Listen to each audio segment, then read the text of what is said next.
Hello guys, welcome back to my channel. जो आज का हम टॉपिक पढ़ने जा रहे हैं उसका नाम है structure and classification of immunoglobins.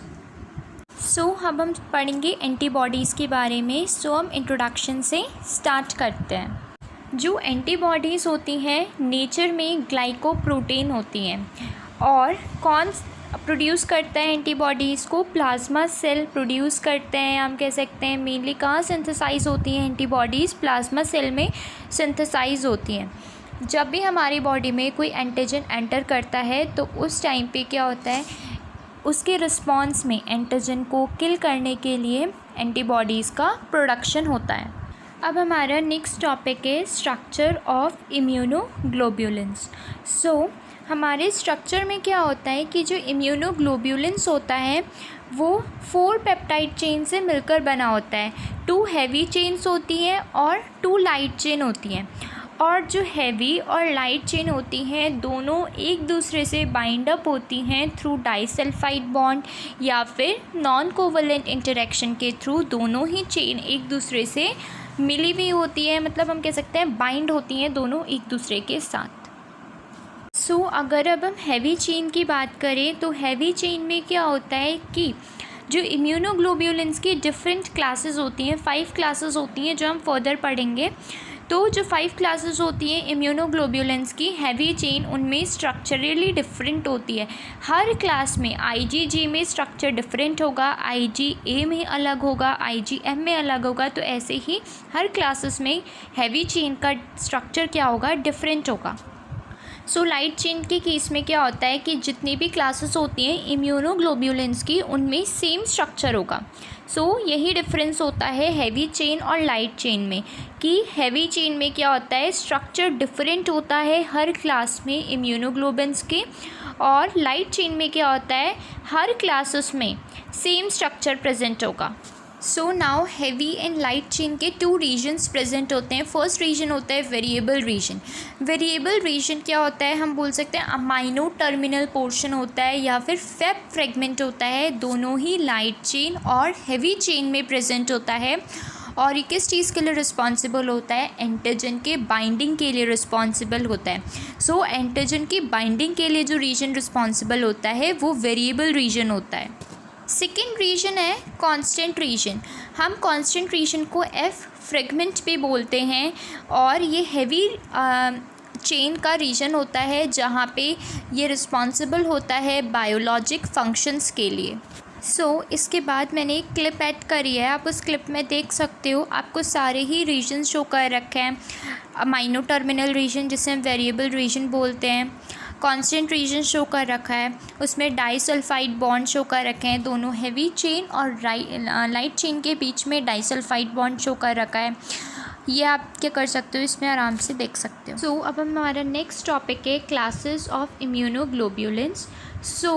जो हमारी हैवी चेन होता है उसके कांस्टेंट रीजन में क्या होता है कि जो अमाइनो एसिड सीक्वेंस होता है उसमें डिफरेंसेस आने की वजह से हमारी 5 क्लासेस होती हैं इम्यूनोग्लोब्युलिन्स की। फर्स्ट होती है IgG, सेकंड होती है IgA, थर्ड होती है IgM, फोर्थ होती है IgD एंड लास्ट होती है IgE। अब हम डिटेल में इन 5 क्लासेस के बारे में डिस्कस करेंगे। अब हम सबसे पहले डिस्कस करेंगे IgG एंटीबॉडी के बारे में। मोस्ट अबंडेंट एंटीबॉडी होती है IgG। क्वेश्चन पूछते हैं बहुत बार कि मोस्ट अबंडेंट एंटीबॉडी कौन सी होती है, तो IgG होती है अबंडेंट एंटीबॉडी, और ये गामा यूनिट के मोनोमर से मिलकर बनी होती है। नेक्स्ट है कि जो प्लेसेंटा को क्रॉस कर सकती है, मदर से फीटस में प्लेसेंटा को क्रॉस कर सकती है, वो IgG ही होती है जो प्लेसेंटा को क्रॉस करती है मदर टू फीटस। IgG के अलावा कोई भी ऐसी एंटीबॉडी प्रेजेंट नहीं है जो मदर की इम्यूनिटी फीटस तक प्लेसेंटा के थ्रू ट्रांसफ़र कर सके। सिर्फ IgG ही इम्यूनिटी को ट्रांसफ़र कर पाती है। हमारा जो एक्स्ट्रावेस्कुलर स्पेस होता है वहाँ पे भी IgG सबसे ज़्यादा प्रेजेंट होती है। एंड सबसे इम्पॉर्टेंट कि हमें वायरल इन्फेक्शन होता है या फिर बैक्टीरियल इन्फेक्शन होता है जो हमें डिफेंस प्रोवाइड करता है वायरल इन्फेक्शन में, बैक्टीरियल इन्फेक्शन में, वो कौन सी एंटीबॉडी होगी? IgG एंटीबॉडी ही हमें डिफेंस प्रोवाइड करेगी in viral and bacterial infection. And last point है IgG का कि पहले IgM रिस्पॉन्स देती है एंटीबॉडी, उसके बाद ही IgG एंटीबॉडी रिस्पॉन्स देती है, और IgG एंटीबॉडी लॉन्गर टाइम के लिए रहती है। अब हम नेक्स्ट क्लास के बारे में डिस्कस करेंगे IgD एंटीबॉडी के बारे में। IgD एंटीबॉडी का कोई भी नोन फंक्शन नहीं है, लेकिन ये बहुत स्मॉल अमाउंट में हमारे जो सीरम होता है उसमें प्रेजेंट रहती है। अब नेक्स्ट क्लास है IgE। IgE एंटीबॉडी हमारे जो बेसोफिल्स होते हैं, बेसोफिल्स क्या होते हैं? WBC का एक पार्ट होता है, और मास्ट सेल होते हैं, जैसे जो हमारी इन्फ्लेमेटरी रिएक्शंस होती हैं, एलर्जिक रिएक्शंस होते हैं, उनमें रोल प्ले करते हैं मास्ट सेल। तो IgE एंटीबॉडी बेसोफिल और मास्ट सेल के सरफेस से क्या होते हैं? अटैच रहते हैं। एंड नेक्स्ट है कि जो होस्ट को पैरासिटिक हेलमिंथिक डिजीज़ होती है अगर, तो जो एंटीबॉडी हमारी डिफेंस में रोल प्ले करेगी वो IgE होती है। तो पैरासिटिक हेलमिंथिक डिजीज़ में अगर डिफेंस में, इस डिज़ीज़ के डिफेंस में कोई एंटीबॉडी प्रोड्यूस होगी तो वो IgE होगी। तो हमारी फोर्थ क्लास आती है IgM antibody. IgM, M stands for macroglobulin. Macroglobulin इसीलिए कहा जाता है क्योंकि ये हमारे सीरम में प्रेजेंट लार्जेस्ट इम्यूनोग्लोब्यूलिन है। सबसे लार्जेस्ट इम्यूनोग्लोब्यूलिन कौन सी होती है? IgM होती है।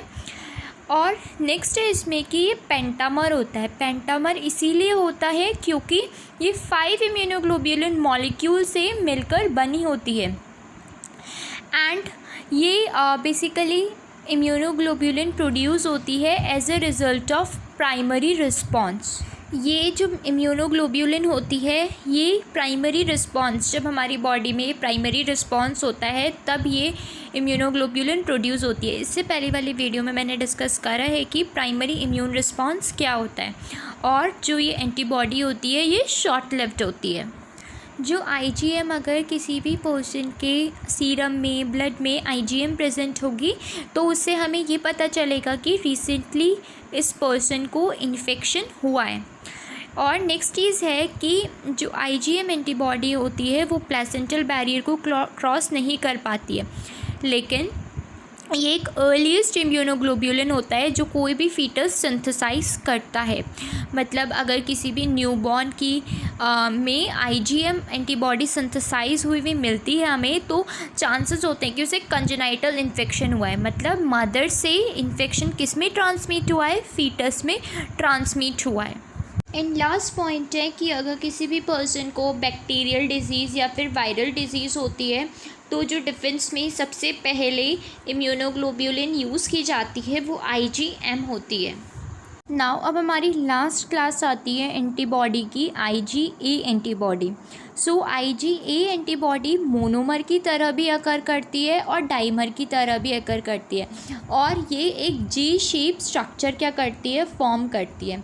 नेक्स्ट चीज़ है कि हमारे सलाइवा में, हमारे टीयर्स में, स्वेट में, मिल्क में या इंटेस्टाइन की वॉल्स में प्रेजेंट होती है।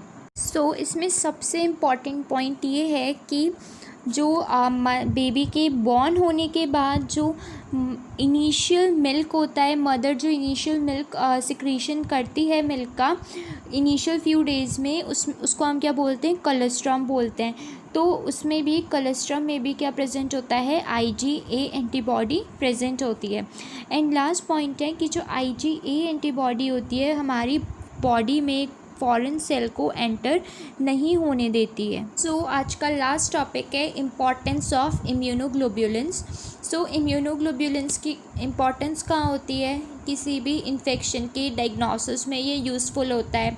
जैसे फॉर एग्जांपल जो IgG एंटीबॉडी होती है वो HIV के इन्फेक्शन में क्या होती है? यूज़फुल होती है। एलिज़ा टेस्ट के थ्रू हम डिस्कस करेंगे, उधर हम डिस्कस करेंगे एलिज़ा टेस्ट के बारे में। नेक्स्ट हमारा क्या आता है? डिटेक्शन होता है यहाँ पे कोई भी एबनॉर्मल इम्यूनोग्लोब्युलेंस के डिटेक्शन में भी ये क्या करती है, हेल्प करती है। आई होप कि आपको ये वीडियो